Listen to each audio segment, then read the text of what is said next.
Everybody, this is Coach Joe, your Midlands, South Carolina real estate guide. And before I get started with this video, I need you to hit that subscribe button and help me out at Coach Joe for Homes so that you don't miss any of my South Carolina real estate tips, relocation advice, money saving tips, and you can take advantage of my coaching style of guidance. And also, if you want my free guide, Coaching Your Move to South Carolina, just reach out. I'll send it right over. It's packed with even more details to help you make the best move possible. People move to South Carolina for a variety of reasons: the great weather, the lower cost of living, and they come from all over the country. And so, whether you're running from the snow, the cold, ice, wind, overcrowded cities, or the past, South Carolina is a wonderful place to live. And unlike those YouTube videos that promise a quick tip and then spend 15 minutes telling you something like drink water to stay hydrated, this video is packed full of real information. It's all stuff and no fluff. Like another famous Joe used to say, it's going to be just the facts, ma'am. So let's jump right in. My first coach's tip is know your South Carolina regions and where you want to go to. This is the most important decision if you're considering moving to South Carolina. This is going to determine your lifestyle, commute, cost of living, job opportunities, even your weather. I've broken South Carolina into 5 major regions, each with its own personality, pros, cons, and quirks. So, Region 1 is the Midlands. This is the middle of the state. The main city is Columbia, which is the capital of South Carolina, and surrounding towns like Lexington, Blythewood, Elgin, Lugoff, and Camden. Major employers in the region are state government, University of South Carolina, go Gamecocks, Amazon, Fort Jackson, Dominion Energy. Hospitals are available in Columbia, Lexington, and Camden. There's a lot of colleges for education opportunities with the University of South Carolina, Columbia College, Benedict College, Allen University, and Midlands Technical College, all in Columbia. The reason people like living here is it's a central location. You have 2 to 2.5 hours, and you're almost anywhere in the state. We have a strong job market, lots of new construction, and lakes are everywhere if you like boating or fishing. Lugoff Elgin is a booming area with new neighborhoods. If South Carolina was a buffet, the Midlands is the plate that lets you sample everything without committing to the weird casserole in the corner. You're close to the mountains, you're close to the beach, you're close to big cities. You don't have to deal with the Myrtle Beach or Charleston traffic or Greenville's everybody moved here last week type of growth. Second region is the Upstate, and I put the Charlotte metro area with this as well. This is Greenville, Spartanburg, Clemson, Seneca, Rock Hill, and Fort Mill. Major employers is the BMW manufacturing place in Greer, which is outside of Greenville, Michelin, GE, Clemson University. Hospitals are available in Greenville, Spartanburg, Anderson, and Rock Hill. College opportunities in Clemson University with Furman University in Greenville. You have Wofford College in Spartanburg, as well as USC Upstate, and Anderson University is in Anderson. And the reason people like this area is it's beautiful. It really is. We're Gamecock fans, but I gotta admit, it's beautiful over at Clemson. You have mountains, lakes, and cooler weather. It's the fastest growing job market in the state. Greenville's downtown has been voted one of the best in the Southeast, and there are tons of large, beautiful lakes that are perfect for boating, fishing, and lake life living. Fort Mill and Rock Hill, though, are basically Charlotte's cousins, and they insist they're from South Carolina, but they spend all their time at the Panthers games. Next region is the Lowcountry. And just the big thing to remember here is Rock Hill and Fort Mill are really suburbs of Charlotte, which is a large city and sits right on the North and South Carolina border there. The third region is the Low Country or the Southern Midlands, which includes Charleston, Somerville, Beaufort, and Hilton Head, Orangeburg. Some of the major employers here is going to be Volvo, Boeing, MUSC, Port of Charleston. Orangeburg features some colleges and manufacturing job opportunities, and there's hospitals in Charleston, Somerville, Beaufort, and Orangeburg. College-wise, you have the College of Charleston, the Citadel, Charleston Southern University, USC Beaufort, Claflin University, and South Carolina State are both located in Orangeburg. The reason people like this area is the coastal lifestyle, historic charm, beaches are nearby or on surrounding islands, warmer winters. But do note, Charleston is not a beach access city. You have to go to the surrounding islands for beach access. Charleston is gorgeous, but it only has one way in and one way out. You got to be careful. The streets flood very easily. Just know that Charleston can be heavy with the traffic and does not have beach access, although it is a very historic city. It sits below sea level, which is why you see that flooding so bad and when it rains hard. But driving from Charleston to Myrtle Beach, those are the only two places people often know of in South Carolina. And on a map, they look 95 miles apart. But in real life, that drives probably 2 to 2.5 hours. Why? Because there's no interstates. It's all two-lane roads, stoplights, chorus, and occasionally you might see a tractor. So they are not connected. Even though it just looks like it's a little down the coast, it's a long drive. The other region we have here is Florence and the PD region. This is Florence, Darlington, and Hartsville, with major employers such as Honda, Otis Elevator, Ruiz Foods. There's hospitals in Florence. Francis Marion University is also in Florence, with Coker College in Hartsville. People like this area because they do have full medical services with easy access to I-95 and I-20. And it's more affordable area to live than the coast or the upstate. If you're looking to live on a budget, the Midlands or this PD region is where you want to go. Region 5 is the Grand Strand area.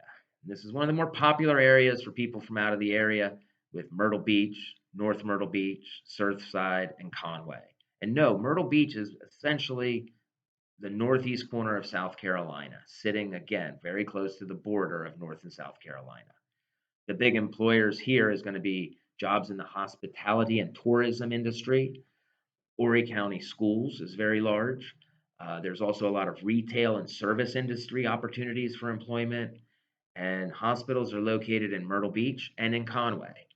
Coastal Carolina University is in Conway.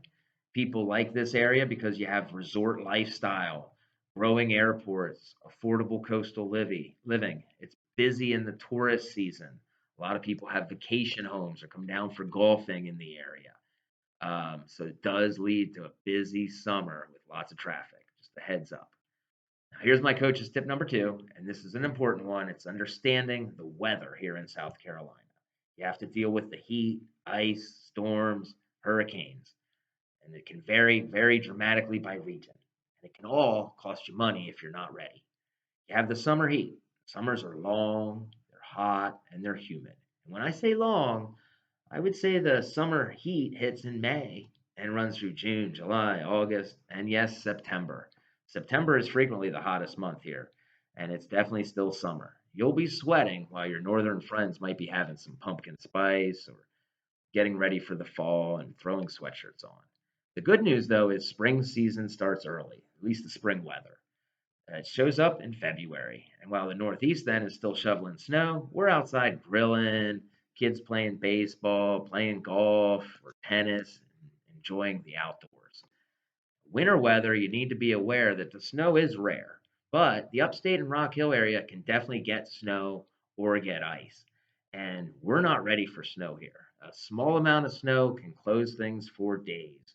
One of the problems is the trees aren't equipped to hold the extra weight of the snow, and it can lead to trees falling, blocking roads, closing schools, delaying schools. Even though it might have snowed in the morning, it's all gone by 10 o'clock, and the kids are off school for another day or two.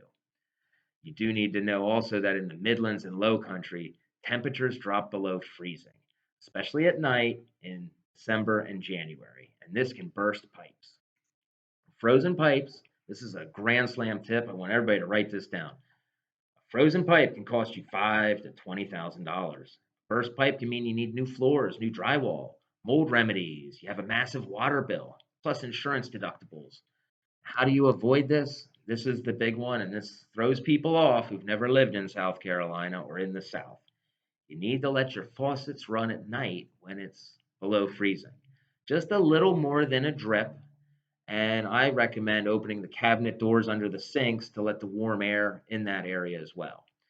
You also want to know where your water shutoff valve is, and if you're traveling or out of town, even for just a few days in the winter, turn the water off to the house. It's often located outside, it might be in the ground or in the garage, but you want to know where that is. Turn it off. When you turn the water off, Run the sinks so that the water in the pipes all comes out and you're good to go. Okay. Very, very, very important though. A lot of apartments will put up signs when it's getting below freezing. Remember to let your faucets run tonight. You don't want a full stream coming out or you'll have a big water bill, just a little more than a drip. The other thing you need to know about are hurricanes and tropical storms. Hurricanes can really impact the coast, the low country, and even the Midlands. Although the Midlands, we don't really get hurricanes, we are impacted. But the upstate doesn't seem to see as much of an impact. Midlands, we can still get tornadoes, high winds, flooding, and power outages. So here's my slam dunk tip for hurricane season: protect your home before the season starts. Trim the trees, clear the gutters, use surge protectors, have generators or battery backups, candles in the house if you lose power, and review your insurance deductibles. This is a critical thing to know about evacuation traffic. When hurricanes and tropical storms are coming, they may evacuate the coastal area around Charleston. And so both sides of I 26, which runs from Columbia to Charleston, are reversed towards Columbia. This means you cannot travel east.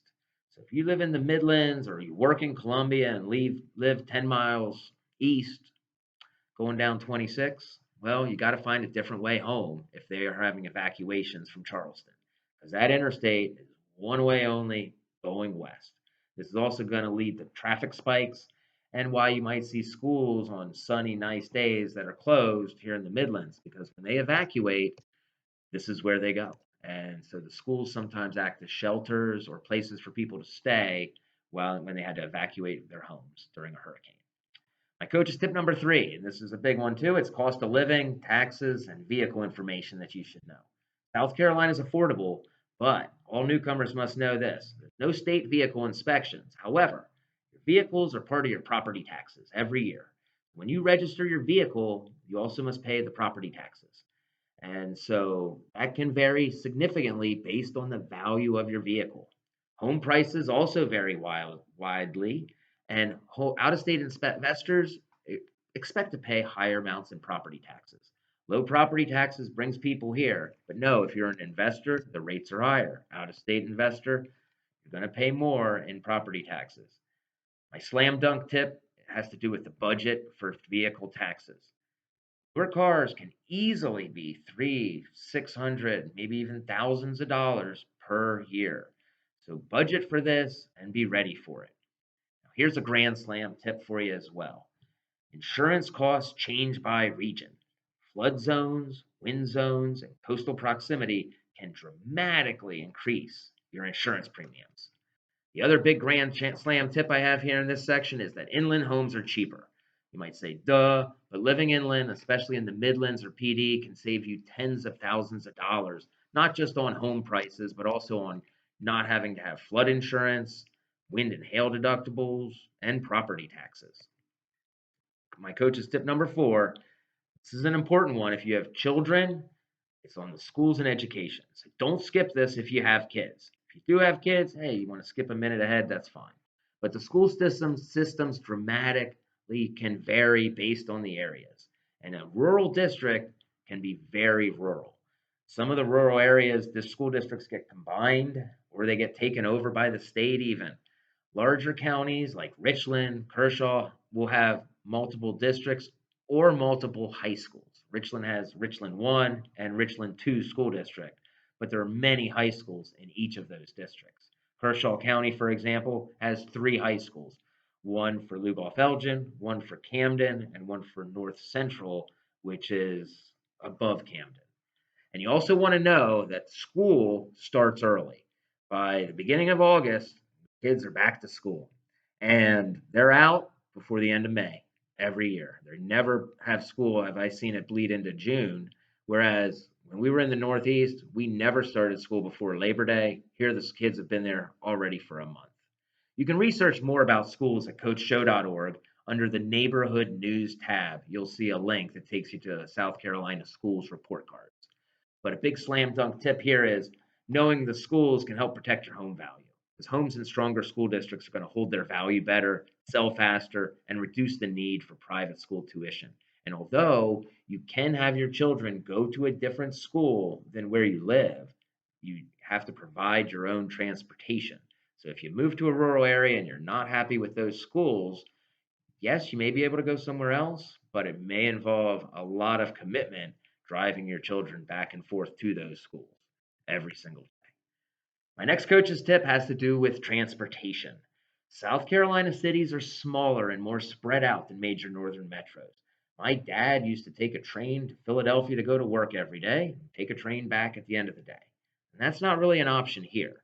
You're not going to find major subway systems or anything like that. There are some buses in some of the small cities and towns, but the major airports are going to be located in Charlotte and Atlanta. And these will give you the best nonstop travel options. But there's also smaller airports in Columbia, Greenville, Myrtle Beach, and Charleston. But know that if you're going somewhere and you live in Columbia, for example, that 90-minute drive to Charlotte is often a lot better than getting in a plane in Columbia and flying to Charlotte, sitting there for a long layover before heading to your final destination. Just drive to Charlotte and you can save yourself some money on airfare and time by having a direct flight. The interstates in South Carolina, you have I-77 runs down through North Carolina, straight through Charlotte into Columbia. I-26 runs through Spartanburg, went through Asheville, Spartanburg, Columbia, down to Charleston. It's the only major interstate that takes you into Charleston. And Interstate 20 runs from Augusta, Columbia to Florence, ends in Florence. There are no interstates that will take you directly to Myrtle Beach. You do need to know that if you're looking to head to Myrtle Beach. My slam dunk tip for this section is to choose your region based on your travel needs. If you're a frequent flyer, save money by living near Charlotte in the Rock Hill or Fort Mill areas, or Columbia or Greenville. Myrtle Beach has an airport as well that is growing. My coach's tip number 6 has to do with sports, outdoor life, lifestyle differences, and wildlife. South Carolina is loaded with lakes. We have big lakes, small lakes, mountain lakes, Midlands lakes, fishing lakes, boating lakes. So if you love jet skis, pontoon boats, bass fishing, kayaking, or just living on a lake, you'll fit right in. We also have a strong hunting and fishing tradition, and shrimp baiting season is real. From early September to mid-November, residents can catch shrimp using cast nets and bait. You do need a shrimp baiting license, but the shrimp you catch are yours. And so I know people who will stock up, fill some coolers, throw them in the freezer, and have shrimp for quite some time for their family. It's pretty fun if you know how to do it. Sports culture is a little different in South Carolina. If you're in Rock Hill or Fort Mill and the Charlotte suburbs, you might be a pro sports fan with the Panthers and Hornets. But here, college sports are king. The two big teams are going to be the USC Gamecocks, the real USC, the University of South Carolina, which is in Columbia, and the Clemson Tigers in Clemson. It's a big rival. Families get divided, friendships are tested, weddings have even been performed. But it also brings major SEC sports as well as ACC sports to the area. And so if you would like to attend games, this is a great opportunity. Some of the big sports passions you'll see in the area is going to be with college football, of course. The Gamecocks women's basketball has won multiple national championships and are always a powerhouse and is a big draw. College baseball is huge here. There's games again with the SEC and ACC, but people are very interested and do follow college baseball. Golf can be played year round. Tennis can be played year round as well. And by the way, if you know people from Georgia or you're debating going there, just know this. South Carolina produces more peaches than Georgia. We've got the peaches, we've got the beaches, and we've got the better football rivalries. And if you're a golf fan, Augusta National is right across the border, home of the Masters, where Georgia finally gets something right. But again, Augusta sits right on the South Carolina border. So you might as well just live here. Here's a Grand Slam tip. Wildlife in the area, it may cost you money. There's alligators near the lakes, deers eat landscaping, HOAs may have strict rules. So to avoid these costly mistakes, don't plant expensive shrubs near water and always read your HOA rules before buying. Or if you have a buyer's agent, have them help you with your HOA needs. Buyer's agents are very common for people shopping in real estate in South Carolina and have been for years. Another slam dunk tip you should know about lifestyle is fireworks are legal. Fireworks stores are everywhere. And the neighborhoods can light up during the holidays. But if you have pets, young kids, choose areas that might have more space, more in the country, or HOAs that regulate fireworks, especially if you're scared of them. And here is my bonus tip. This is basically overtime, but it's so important. I had to put it in here. And this is rural means rural. If you move far from the larger towns, you need to understand this. You may not have a grocery store nearby. Gas stations may be 20 or 30 minutes away. Or maybe your town has a gas station, but they close at 2 o'clock. Medical services, they may be 30, 45 minutes away, depending on where you live. Restaurants and shopping can be extremely limited. And in some rural areas, the gas station, the restaurant, and the store are all in the same building. You might walk in for a biscuit and walk out with your motor oil and a fishing license, but that's welcoming you to rural South Carolina. The country living is peaceful, beautiful, and affordable, but it's not. I'll just run to Target and check if they have it real quick type of living, if you know what I mean. So, the big question you need to ask yourself, where should you live in South Carolina? If you want convenience, affordability, and access to everything, the Midlands is hard to beat. Columbia is right in the center of the state with areas like Lexington, Blythewood, Elgin, Lugoff, and Camden offering much new construction, strong job opportunities, and easy to find affordable housing. And even though I'm based in the Midlands, I can help you connect with a trusted, high quality realtor anywhere in South Carolina if you're considering moving here. And if you'd like my free guide, coaching your move to South Carolina, reach out anytime. I'd love to send it to you. And don't forget, subscribe to the channel at Coach Joe for Homes or the button on the corner of the screen for more South Carolina real estate tips, relocation guidance, and money saving advice. Thanks again, everybody, and bye for now.